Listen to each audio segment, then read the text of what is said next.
வேட்புமனு நேற்று தாக்கல் செஞ்சாங்க. அவங்க பேட்டி கொடுக்குறப்ப எல்லாருடைய குறிக்கோளும் வந்து பார்த்தீங்கன்னா சிறுபான்மையினர் ஓட்டை வந்து எப்படி கவர்றதுன்னு அவங்களுடைய முக்கிய குறிக்கோளாக இருக்கு. நீங்க எந்த அளவுக்கு வந்து அந்த சிறுபான்மையின ஓட்டுகள் அந்த சிஏஏனாலையும் இந்த என்ஆர்சிங்கிற இதுக்கு ஆதரவு கொடுத்தனால அதிமுகவுக்கு சுத்தமாக கிடைக்காது.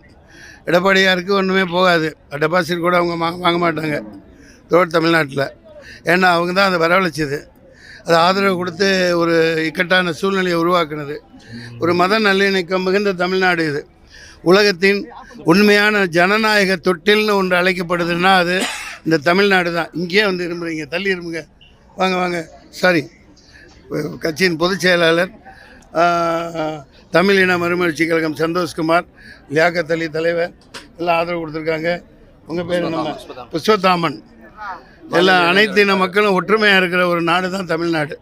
இதில் வந்து மதவெறியை புகுத்துறதுலையே, மதவெறியை உண்டாக்குறதுலையே குறிய அண்ணாமலை இவங்க அடிக்கொரு தடவை மோதியார் இங்கே வர்றதுக்கு காரணமே ஒரு மத நல்லிணக்கத்தை உடைச்சி சிதைக்கணுங்கிறது தான்.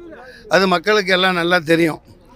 தமிழ்நாடு அயோத்திதாச பண்டிதர்லேருந்து நீதி கட்சி தலைவர்கள், தியாகராஜ ஜஸ்டிஸ் கட்சி தலைவர்கள், பெரியார் வரைக்கும் நூற்றுக்கணக்கான பேர், வள்ளலார் வரைக்கும் அரும்பாடுபட்டு உருவாக்கின ஒரு புனிதமான பூமி. அதிகமான கோயில்கள் இருக்கிற இடம், மசூதிகள், சர்ச்சுகள் இருக்கிற இடம். நீ யார், அடுத்தவனை மதி. நாத்திகமும் ஆத்திகமும் ஒரு சேர அன்பாக விளையாடுற ஒரு ஜனநாயகத்தின் தொட்டிலாக தமிழ்நாடு இருக்குது. அதை சீர்குலைக்கிறவங்க யாராக இருந்தாலும் தமிழ்நாட்டில் மக்கள் அனுமதிக்க மாட்டாங்க. எல்லா மக்களும் அனைவருக்கும் அன்பு வேண்டி தான் நான் இங்கே வந்திருக்கேன். சொல்லுங்க.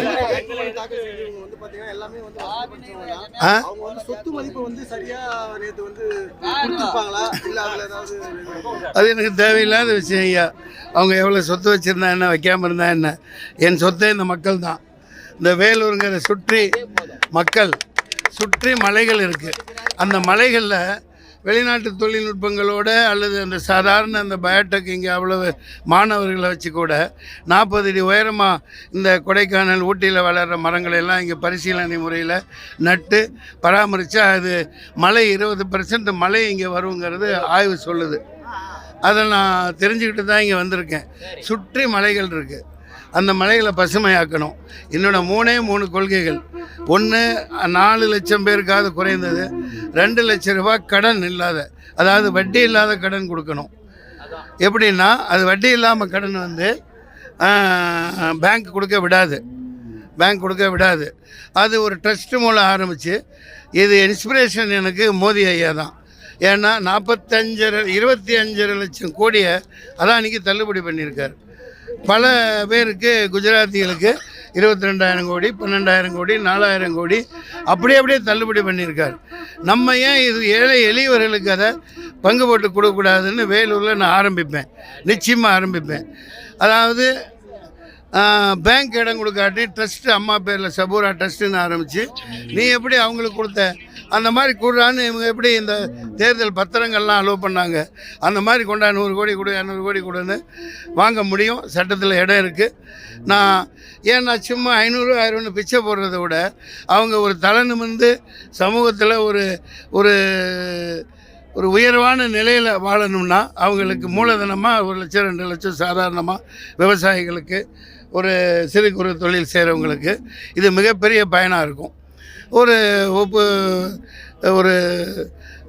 3 பேர் சாட்சியோட அவளுக்கு ஒரு சாட்சி கையெழுத்துக்கு ஒருத்தரும், பொறுப்புக்கு ஒருத்தரும், இந்த மாதிரி ஒரு இதை வாங்கிட்டு சாதாரண எந்த ஒரு இதுவும் இல்லாமல் வட்டியே இல்லாமல் கடன் கொடுக்க முடியும்.